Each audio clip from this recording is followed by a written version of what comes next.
Fast Forward Productions. The women are speaking. Hi, everyone. Welcome back to Initiated Survivor. I wanted to share today a little bit more about trauma anniversaries and what I did this past year for my trauma anniversary and how this presents for survivors. So earlier this year, I had the 10-year anniversary of my sexual assault and wanted to make sure that I took really good care of myself through it. So I did a number of things. But I wanted to talk first about what is a trauma anniversary and what happens with that. Because this is actually a very common experience for many people. Similar to how with trauma and PTSD, this is primarily an experience of our body and our instinctual system, and sometimes feeling like our brain gets overridden by those instinctual systems that are getting activated in response to different things in the environment. Our body and our brain is going to have a timeline and a way of remembering and recalling the time that our trauma happened. And so we find for many survivors of all kinds of trauma that coming back to important dates when incidents occurred or when experiences happened can activate and reactivate some of those trauma symptoms in their body. This doesn't necessarily mean that your brain is somehow calculating out 365 days and revisiting this, but that there is so much in our environment that cues up some of those memories. Things like the way the seasons are, how the weather is, certain smells that are around us, certain activities that we're doing, ways that people are talking, the date itself, hearing that date, and thinking about these different kinds of things. But oftentimes people can have anniversary effects also when they aren't even aware of the date and they weren't aware that this was happening at this time. So what does that look like? For trauma anniversaries, this can look like having some of those sensations and those symptoms recur, coming back to experiencing things like flashbacks, dissociation, anxiety, depression, hypervigilance, feeling the weight of all of that. For me, and this, especially with it being my 10 years, despite that I know better, I was hoping / expecting that it's going to be so much better that I was not going to have any reaction at all. Sometimes I can be a little overly optimistic about these things, but I was doing a lot of work with my therapist, doing a lot of EMDR around my traumatic experiences to build up to this anniversary to be able to process it effectively. And I also, because I am a witch, did some community-centered witch things around this, and I'll talk more about that as well. So what I experienced leading up to this was, some sense of apprehension, but the week of the anniversary, the whole week, there was definitely this heightened anxiety and emotional sensitivity. And I noticed for myself, there was also on the day and the day after and a couple of days after this intense amount of emotional and physical fatigue, as well as a tremendous amount of grief. And these old beliefs coming back, these old beliefs being like, I'm always going to be stuck being this victim, being in this victim feeling and this victim mentality. And what I mean by that is this sense of I have been wounded and harmed in such a way that I'm broken and that I'm kind of limping or hobbling and dragging myself through things and I'm not really living life or thriving. And that I may never be able to connect to people or to have relationships, or I'm going to always be alone and isolated from people because they're not going to understand, or at worst, they're actually going to reject me or alienate me because of this part of myself, because this happened. And feeling all of these things coming back, it is this weird parallel experience of having this conscious thought in mind of I know this isn't happening right now, and I know this isn't real. I haven't believed these things in such a long time, and I know those things aren't true. And also having such a very, very vivid experience of those emotions and those feelings and sensations and those beliefs coming up. And so for this, I think despite that I was surprised, I told a lot of people in my life that this was going to be an anniversary week and got a lot of support. I told people that I was working with, people in my therapist coaching group, hello, that this was happening. And they were all very incredibly supportive and encouraging as well. Told my friends, talked about it at length with my therapist to be sure that I was prepared and I had planned for it. So a couple of things that I did, like I said, I did witchy stuff. I'm going to get to that in a minute to help with this. But what are some other things to do? Ultimately, I think it's a really great time to be very, very, very super gentle and kind. It's a great time to make sure that you're not overscheduling yourself, that you're not too occupied and busy. This doesn't mean that you want to just have oodles of free time where you're sitting and ruminating and dwelling. Fill that time with stuff that feels supportive and has structure. Like I still saw all my clients. I went to my support group. I talked about it at my support group. I still did the things that make me feel like myself and make me also feel like I am of service to my community and continuing to contribute to change with regards to violence and culture, rape culture. But also it can be good to set yourself up for being taken care of. So that can be things like stocking your shelves with good food, making sure that you have easy to cook food, easy to eat food. So this can be things that are kind of gentle on the stomach because sometimes we can have nausea or when we're feeling anxiety, that can actually make it really difficult to have an appetite and to eat. So having things that are easy to eat or having old favorite comfort foods that feel really good to your body and feel really good to eat and have a sense of comfort with them. I like to drink a lot of herbal teas and find those to be really soothing and relaxing. And that can be very powerful and helpful as well. And having all of those different kinds of sensory coping skills. Like I like to take hot baths, getting bath bombs, essential oils, lighting candles, listening to music, listening to certain books and podcasts that are really soothing and comforting, connecting back into that as well, calling my family and my friends and checking in with them and letting myself have some cry fests when I needed to have them was incredibly important too. And knowing that the person on the other side of that conversation, one, knowing that they were okay, that I wasn't triggering or activating them, but also that there's somebody that can hold this space for me while I'm going through this and not jump in trying to fix it, not trying to make me stop crying or stop feeling a certain way, but are holding the space for me to get through it, knowing that I just need to get through it. We do just need to go through it. I think that's also a key part of this is remembering that the anniversary effect is not just the anniversary of violence, but it is also the anniversary of surviving violence. Our body and our brain is going to be back in that place of like something life-threatening and dangerous happened, experiencing the impact of that on us psychologically, physically, feeling the fear again, feeling the dread, feeling that tremendous amount of grief. There's also more to this story, which is part of what trauma recovery helps us with, which is that this is also the anniversary of surviving something, that you made it through this, that you are alive. Not everybody does. Not everybody survives these things. And oftentimes we don't get to choose whether or not we survive. We do the best that we can, but there's a lot of things that can interfere or impact whether or not we survive and in what way we survive. But these anniversaries are also times in which we have survived something that was horrific and life-threatening, and we got through it. So it can also be a time of coming back to reminding yourself that you made it through it, you are alive, you got through it alive, that what happened, how your body responded, your survival responses, fight, flight, freeze, appease, especially the freeze and appease that we tend to really shame ourselves for, those responses were integral in helping us survive. And we made it. We made it through this. There's tremendous amount of grief and there can also be a tremendous amount of relief. I made it through this. I survived something terrible and my life is completely different and was completely destroyed. And then I rebuilt it after that. And I am still rebuilding it. We all are still rebuilding after this. There's so much to grieve and be sad for, to honor with ourselves and our pain.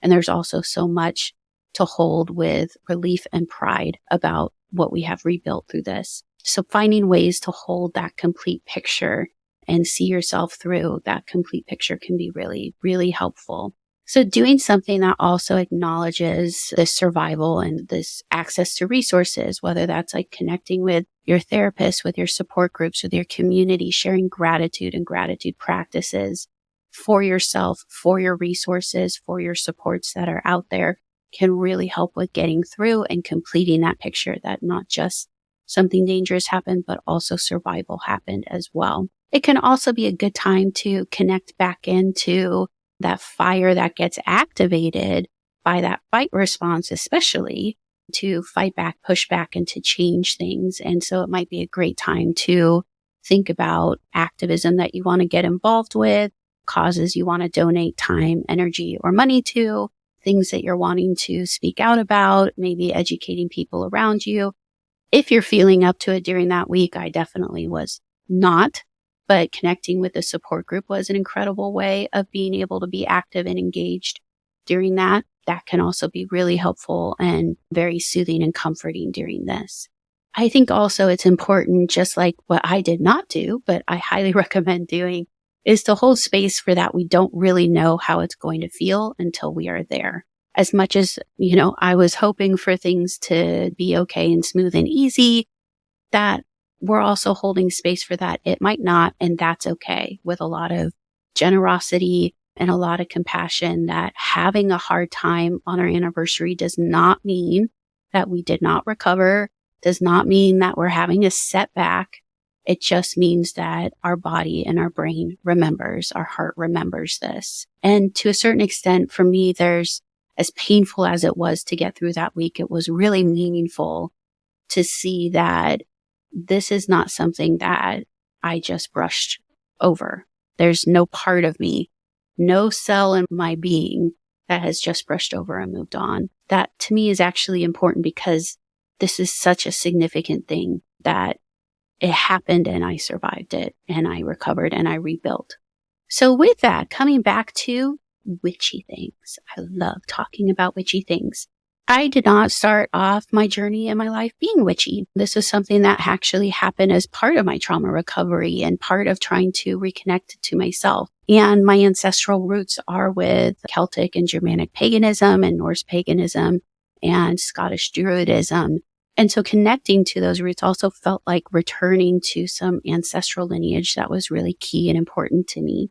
But the thing that I think is significant, that's really cool about ritual and ceremony, no matter what the ritual or ceremony is or what the roots of it are, is that ritual and ceremony is a way of engaging and communicating to our unconscious mind, to the part of our mind that dreams when we're dreaming at night, to the part of our mind that has these automatic instinctual responses, to the part of our mind that reacts to trauma triggers. That because ritual and ceremony involves so much symbolism, there's imagery, there's song, there's words, there's chanting, there's action, there's dancing, that we imbue with so much meaning to it that communicates to our unconscious mind. And so what's really powerful about ceremony and ritual is that it sets up our unconscious mind, that foundational part of our mind, to support our conscious mind through going through a process. So as much as I hate talking about manifestation because it's just so white capitalism, manifestation and people talking about manifestation and about this idea of focusing on your goals and what you want helps those come to fruition, minus the whole spiritual bypassing bullshit of it all. There is this piece of that. The more that we prime our unconscious mind by rehearsing, mental rehearsal, visualization, we actually are activating our mind to be more aware of and to pull in times when we see indicators out in the environment that certain opportunities might be opening up, that there's certain things that might pique our interest, that there's certain curiosities for us to follow. And as a result, we might feel like we manifested something when what actually is happening is that we told our unconscious mind, this is something that I want more of in my life. And our unconscious mind realized that and read that through all the symbolic ritual and ceremony we did, and we continue to do, and started to activate all of those little neural networks that tell us, hey, this is something you want to pay attention to. So on one side, it maybe feels like manifestation or like messages from the beyond that hey, this is meaningful, go after this. And maybe it is, because we also spirituality believes that our unconscious mind is where we talk to or communicate with spirits, with deities, all of that kind of thing through prayer, all of that stuff. But it also can just be a way that a certain automatic, instinctual, unconscious part of our brain, the brain that we're not aware of, is alerting us to something that we want to know about. So ceremony and ritual can be such a powerful healer. And this is universal. We see ceremony and ritual across cultures, across cultural backgrounds, across cultural practices. We also see it in the colonizing practices, which is unfortunate. But of course they did, because they're wanting to colonize people who practice deep ritual and ceremony. And so we see this also in different religious affiliations and communities, that ceremony and ritual is there. And for me personally, I believe that's because that's something that is just an inherent part of being human, that a part of our species, the animal that we are, the creature that we are, has mysticism and ceremony and ritual, and creates this symbolic way of communicating to ourselves and the world through this method, because this is a way of us being able to be and exist in the world as the world is. And I think it's pretty cool personally. So for me, ceremony and ritual looks like connecting back to some of those ancestral roots around Celtic paganism, Germanic paganism, and Scottish Druidism as well, and using different rituals and practices, connecting to different deities and invoking different energies around that, particularly with moving with the cycles of the world and of the earth, things that feel more natural, connecting to nature as well. So for my trauma anniversary, I did a ritual in which I asked all of the magical people in my life to also participate in a way that felt congruent with their own cultural practices around this. Because one of the things that we know is that when communities come together, even when it's simply energetically, that there is major powerful change that can happen. And it was also a new skill for me to practice, of reaching out and connecting to social supports and asking for them to show up and be a part of this in this way. And this was really powerful. And I'm really grateful to everyone who did participate in it, knowing that everybody was doing something at the same day with the same intention that I was doing something, and got to feel that energy coming from them was incredibly powerful. And I do believe that the ceremony and the ritual that I did really did align with my goals and my intentions around this anniversary and my continued recovery, and has primed my brain to really move in that direction. And I have seen, as a result of my actions there, and also all of my recovery and healing, more and more of this shedding and releasing and letting go and moving past and totally disconnecting from the rapist and the perpetrator. And ritual and ceremony helped me with that. Connecting with my community and my supports helped me with that. Doing EMDR with my therapist helped me with that a lot. Writing stories, connecting to the different stories that I am telling and that I'm creating helped with that. The characters that I created through that helped with all of this. So again, if trauma anniversaries, these are normal. There's something to definitely plan for and take care of. Consider all of the ways in which ceremony and ritual may already be a part of your life. Like, for example, we put candles on a birthday cake and sing a song and have people make a wish and blow it out as part of a birthday. In fact, birthdays don't feel really complete until we've done something with lighting a candle, singing a song, and making a wish. That's like super witchy. But we have all of these ceremonies, all of these rituals, going to church and hearing people read from holy scriptures and speak about certain themes, and praying, meditating, connecting to certain holidays. All of these have rituals to them that do things that really enliven our lives. So this can also be a very powerful tool for times that you're needing extra care and extra healing and recovery. So I think about ways that you can use ritual and ceremony that is congruent with your cultural practices or your ancestry lineage, or things that just really speak to you to help you with your recovery process.